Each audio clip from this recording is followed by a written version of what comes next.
లోన్లు కావాలంటే ఎక్కడ పోవాలి? Bank loan. మొట్టమొదటి బ్యాంక్ అకౌంట్ లేకుండే.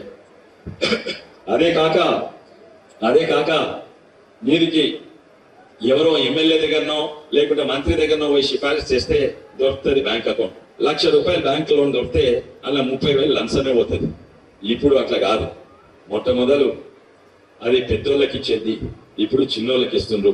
మీరు డైరెక్ట్ ముద్రా లోన్స్, ఎన్నో లోన్స్ ఉన్నాయి, మీరు బ్యాంక్ దగ్గర పోయి తీసుకోవచ్చు. ఎప్పుడు లేనట్టు ధనవంతుల కంటే ఎక్కువ లోన్స్ ఇచ్చేది ఇప్పుడు పేదోళ్ళకు. పేదోళ్ళకు ముందే ఇచ్చేదో దానికంటే 20% ఎక్కువ లోన్స్ కిందోళ్ళకి ఇస్తుండ్రు, అంత్యోదయకి ఇస్తుండ్రు, ఆ కిందిటికే వెనుకబడిన వాళ్ళు ఇస్తుండ్రు.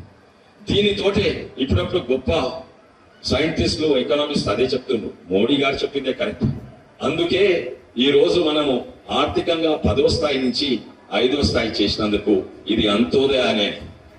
దీంతో దేశం మొత్తం లాభం పడుతుంది. ఈయన విధానమే వేరే. ఎందుకంటే ఈయన పొద్దుగాల లేచి 4 గంటలకు ఆలోచన చేసేది ఆయన కుటుంబం కొరకు కాదు, ఆయన ఆస్తుల కొరకు కాదు, ఆయన మన కొరకు, మన దేశం. తప్పనిసరిగా ఆయనే గెలుస్తుండు, అనుమానం లేదు. మోడీయే గెలుస్తుండు. ఈ రోజు ఈడున్న చెప్పుదెబ్బల పార్టీ అది రాదు, వాళ్ళకి నాయకుడే లేదు. ఇక్కడ అభ్యర్థి ఉన్నాడు, అది కోళ్ళ దాన అంటే మక్కలు మద్దతు ధర కంటే తక్కువ కొని దొంగతనం చేసిండు.